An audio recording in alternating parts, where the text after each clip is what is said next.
Shalom, puji nama Tuhan, kita boleh bersyukur atas kasih dan karunia Tuhan, kita boleh bertemu. Sebentar kita mau mendengarkan kebenaran firman Tuhan, kita berdoa. Bapa kami di dalam surga, di dalam nama Tuhan Yesus, pada hari ini kami boleh bersyukur. Sebentar kami mau mendengarkan kebenaran firman Tuhan, bila firman Tuhan boleh menjadi kekuatan bagi kami, dan kami boleh senantiasa berharap dan percaya kepada Engkau Tuhan. Berkati hamba-Mu yang menyampaikan kebenaran firman Tuhan, dan berkati setiap anak-anak Tuhan yang mendengarkan kebenaran firman-Mu. Terpujilah nama Tuhan, di dalam nama Tuhan Yesus kami berdoa dan mengucap syukur. Haleluya, amin. Puji nama Tuhan. Kita mau belajar satu kebenaran firman Tuhan di dalam Keluaran pasal 33 ayat yang pertama, dikatakan demikian.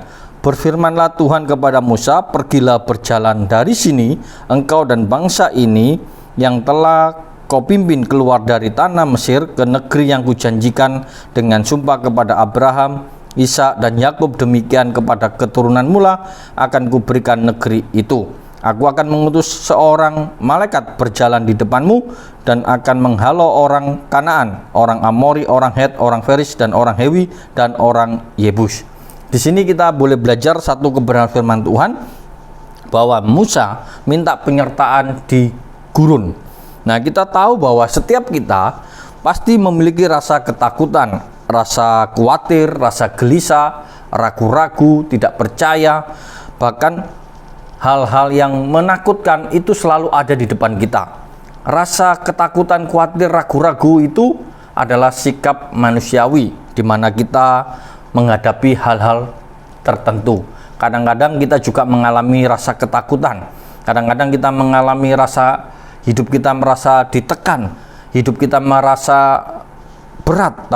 Namun kita mau belajar bahwa setiap kita sebagai anak-anak Tuhan, ketika ada tantangan dan persoalan di depan mata kita, kita diajar untuk tetap percaya bahwa Tuhan itu menyertai kita. Tuhan itu selalu ada di dalam hidup kita. Tuhan adalah kekuatan di dalam hidup kita. Karena itu hal-hal yang alami dalam hidup kita itu biarlah menjadi satu bagian dalam hidup kita, tetapi jangan membuat kita lari dari kenyataan. Ketika Musa memperoleh perintah dari Tuhan, pergilah berjalan dari sini. Satu perintah yang harus dilakukan oleh Musa untuk dilakukan dan dijalankan oleh Musa, di mana Musa memimpin umat yang begitu keras kepala, keras tengkuk, di mana susah untuk diatur. Sebelumnya kita tahu di Keluaran 32, bangsa Israel telah memberontak kepada Allah, membuat patung lembu emas, lalu dia menyembah di hadapan anak lembu emas itu, membuat Musa marah. Nah, setelah peristiwa ini selesai, Tuhan memerintahkan Musa dengan peristiwa-peristiwa yang baru saja terjadi, di mana Musa menghadapi satu kenyataan bahwa ada umat-umat Tuhan yang tidak taat. Karena itu Musa meminta penyertaan kepada Tuhan. Kita tahu Musa adalah manusia biasa, tidak jauh dengan kehidupan kita, tidak jauh dengan sikap kita, di mana kita memiliki perasaan, kita memiliki rasa ketakutan dalam hidup kita. Kadang-kadang itu muncul dalam hidup kita. Itu adalah hal yang wajar. Ketakutan Musa itu sangat beralasan, karena barusan umat Tuhan itu ditinggal selama 40 hari untuk bertemu dengan Tuhan. Ternyata umat Tuhan melakukan penyembahan berhala, membuat patung emas, patung anak lembu emas. Jadi kita melihat ketakutan Musa ini muncul ketika Tuhan memerintahkan, pergilah berjalanlah dari sini. Ketakutan Musa ini boleh menjadikan perenungan di dalam kehidupan kita sebagai anak Tuhan. Kita sebagai anak Tuhan, ketika kita menghadapi masalah, kadang masalah itu mengingatkan kita apa yang akan terjadi di depan kita. Kadang-kadang kita merasa khawatir kalau kita punya masalah seperti ini. Oh ya, jangan-jangan nanti saya akan mengalami hal demikian. Nah, di sini kita mau belajar bahwa ketakutan Musa itu sangat beralasan. Di antara yang dia hadapi, umat yang susah diatur, bangsa yang keras kepala, keras tengkuk, dan dia akan menghadapi bangsa-bangsa yang ada di depannya. Kalau di dalam ayat yang kedua dikatakan, yang menjadi alasan ketakutan Musa adalah jelas, di mana dia akan berhadapan dengan orang Kanaan, orang Amori, orang Het, orang Feris, orang Hewi, dan orang Yebus. Di sini adalah bangsa-bangsa yang tidak mengenal Tuhan, bangsa-bangsa yang belum dikalahkan, bangsa-bangsa yang selalu ada di dalam sepanjang perjalanan bangsa Israel. Karena itu kita lihat ketakutan Musa ini berhadapan dengan bangsa-bangsa Kanaan saat dia memimpin bangsa Israel, dan dia juga memimpin bangsanya sendiri yang tegar tengkuk. Dua permasalahan yang dihadapi oleh Musa yang tidak mudah untuk diatasi. Karena itu benar Musa itu minta penyertaan Tuhan dalam hidup kita. Tuhan yang memimpin, Tuhan yang menyertai. Nah, ketika dia minta penyertaan Tuhan, ternyata kita tahu responnya Tuhan. Di dalam ayat yang kedua dikatakan, Aku akan mengutus seorang malaikat berjalan di depanmu. Di dalam ayat yang kedua ini merupakan satu jaminan di mana Musa yang saat itu mengalami keraguan-raguan untuk menjalankan perintah Tuhan, ternyata Tuhan tahu, Tuhan memberikan satu penghiburan, mengutus seorang malaikat berjalan di depannya. Di dalam ayat yang kedua, bukti penyertaan Tuhan. Nah, selama Musa meminta penyertaan Tuhan di dalam pasal 33 ini, Tuhan pun juga menunjukkan bukti bahwa Tuhan itu menyertai. Kalau kita meloncat membaca di dalam ayat yang ke-9, apabila Musa masuk ke dalam kemah itu, turunlah tiang awan dan berhenti di pintu kemah, dan berbicara Tuhan dengan Musa di sana. Tuhan juga memberikan penyertaannya bukan seorang malaikat saja, tapi bukti kehadiran Tuhan dengan bentuk tiang awan membuktikan bahwa Allah selalu hadir dalam kehidupan Musa. Di dalam ayat yang ke-9 membuktikan bahwa penyertaan Tuhan itu sungguh-sungguh ada dan sungguh-sungguh nyata bagi Musa.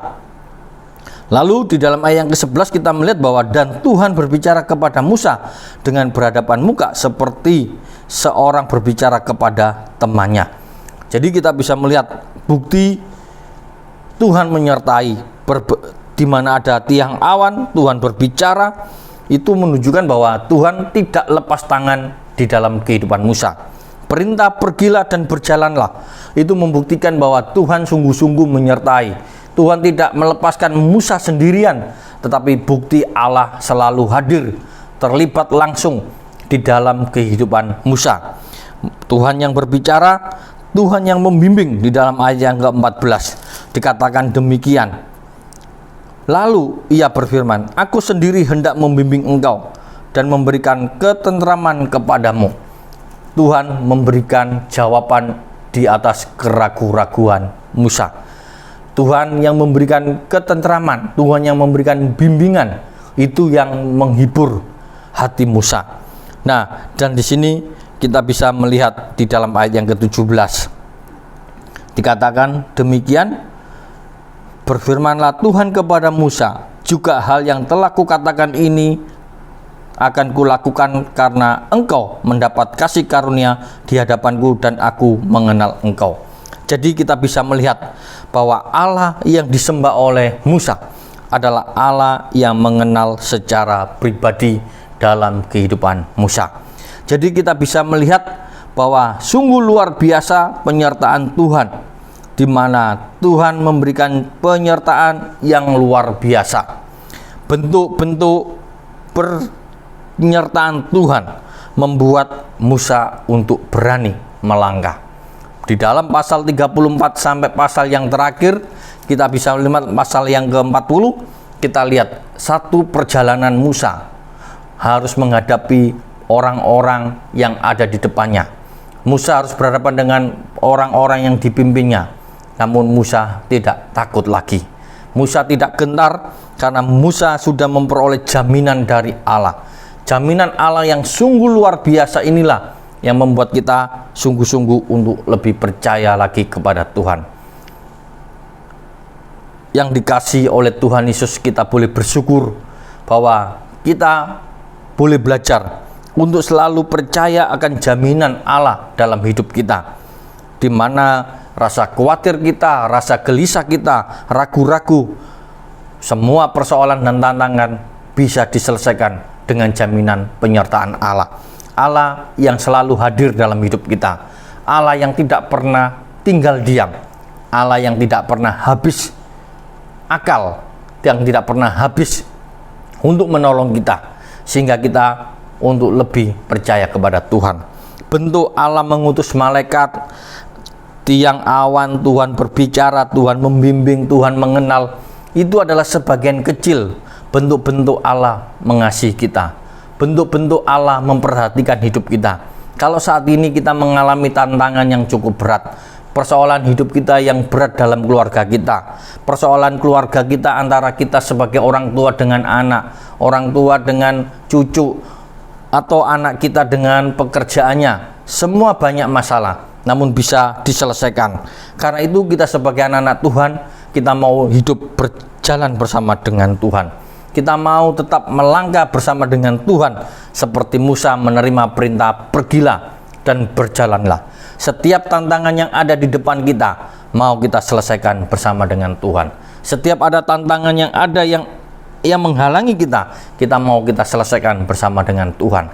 Tidak ada masalah yang tidak bisa diselesaikan. Tuhan sanggup membuka jalan buat kita. Semua jalan tertutup, Tuhan mampu membuat jalan yang baru. Di sini kita boleh belajar satu kebenaran firman Tuhan, bahwa Tuhan memberikan jalan yang luar biasa, memberikan jalan kemenangan yang besar dalam kehidupan kita. Kita boleh bersyukur bahwa Tuhan sungguh-sungguh memperhatikan dalam setiap kehidupan kita. Keluaran pasal 33 ini adalah janji Tuhan kepada Musa di saat dia mengalami tekanan yang berat, di saat dia mengalami keraguan-raguan, di saat dia mengalami tekanan yang cukup berat dalam hidupnya. Dikatakan bisa down imannya Musa, bisa down kelemahan Musa itu down kalau dia melihat baru bertemu dengan Allah, menerima 2 loh batu, lihat umat Tuhannya melakukan penyembahan berhala. Musa marah, melempar batu, 2 loh batu itu sehingga pecah. Dan di situ kita tahu bahwa Musa mengalami saat-saat hal yang tidak mengenakan. Dia mengalami kondisi yang sangat lemah, kondisi yang mengalami keraguan-raguan. Namun di situ kita tahu Tuhan hadir dalam kehidupan Musa. Tuhan menolong, memulihkan, menguatkan Musa untuk kembali menjadi seorang pemimpin, menjadi seorang yang dipercaya oleh Tuhan untuk membawa umat Israel berjalan menuju ke tanah perjanjian. Di sini kita melihat bahwa Tuhan sungguh-sungguh mengasihi Musa dan mengenal Musa secara pribadi. Kehadiran Tuhan memberikan bukti jaminan Allah yang luar biasa. Di dalam pasal 33 kita melihat kebaikan Allah yang sangat luar biasa.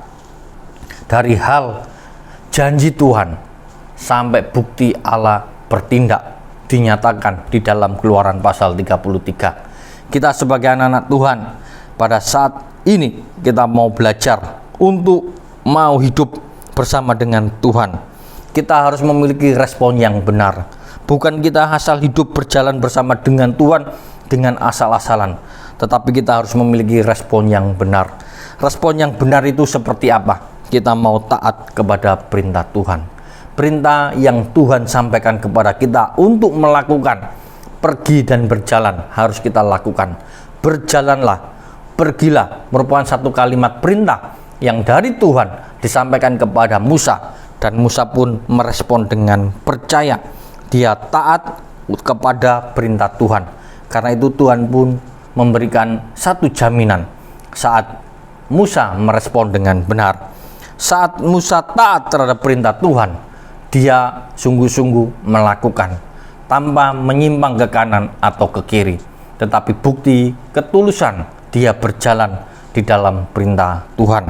Yang kedua, berjalan bersama dengan Tuhan selain taat adalah percaya bahwa Tuhan tidak pernah meninggalkan Musa. Tuhan tidak pernah membuat Musa itu seorang diri. Bukti jaminan Allah ini membuktikan bahwa Allah itu membimbing. Berarti Allah itu tahu Musa itu butuh teman. Karena itu Allah hadir di dalam ayat yang ke-14 untuk membimbing Musa supaya dia tidak sendirian. Bercakap-cakap itu merupakan satu komunikasi bahwa Tuhan terlibat langsung memberikan satu nasihat kepada Musa dan mengenal dengan kasih setia yang luar biasa. Kita sebagai anak-anak Tuhan pada hari ini boleh belajar bahwa Tuhan sungguh-sungguh menyertai dalam kehidupan kita. Kita yang hidup bersama dengan Tuhan, kita mau taat dan percaya dalam hidup kita. Kita tidak setengah-setengah, tetapi kita sungguh-sungguh percaya melakukan satu kebenaran firman Tuhan yang sungguh-sungguh. Kebenaran firman Tuhan pada hari ini boleh menyadarkan kepada kita, mengingatkan kembali bahwa kita hidup harus percaya dalam penyertaan Tuhan. Penyertaan Tuhan tidak pernah setengah-setengah, tetapi penyertaan Tuhan itu sungguh sangat sempurna, sangat utuh diberikan kepada kita. Tuhan memimpin, Tuhan yang menyertai, Tuhan yang berbicara, Tuhan yang mengenal. Itu adalah bukti-bukti Tuhan itu sangat perhatian kepada kita. Pada hari ini kita mau hidup berjalan bersama dengan Tuhan di dalam setiap kehidupan kita, pribadi lepas pribadi. Apapun perintah Tuhan dalam hidup kita, kita mau taat dan percaya dalam kehidupan kita. Tantangan, masalah yang kita hadapi adalah hal yang wajar karena kita hidup di dalam dunia, namun Tuhan tidak pernah meninggalkan kita. Penyertaan Allah sungguh luar biasa. Penyertaan Allah boleh terjadi di dalam kehidupan kita. Kebenaran firman Tuhan pada hari ini boleh membawa kita semakin percaya, semakin taat di dalam kita mengikut Tuhan. Segala sesuatu yang kita hadapi, kita mau kembali untuk selalu percaya kepada Tuhan. Tuhan Yesus memberkati. Mari kita berdoa. Bapa kami di dalam surga, terima kasih buat kebenaran firman Tuhan pada hari ini. Kami boleh selalu percaya dan taat kepada Tuhan di dalam kami hidup bersama dengan Tuhan. Apapun yang kami hadapi, apapun yang kami alami, kami percaya bahwa Tuhan tidak pernah meninggalkan kami, bahwa Tuhan sungguh-sungguh selalu menolong dalam kehidupan kami. Terpujilah nama Tuhan. Tuhan memberkati kami semuanya. Tuhan memberkati kami dalam setiap usaha pekerjaan kami. Apapun yang kami kerjakan boleh berhasil dan nama Tuhan tetap dipermuliakan. Berkati setiap anak-anak-Mu Tuhan. Berkati setiap usaha pekerjaannya, jadikan berhasil, nama Tuhan dipermuliakan. Di dalam nama Tuhan Yesus Kristus kami berdoa dan mengucap syukur. Haleluya. Amin.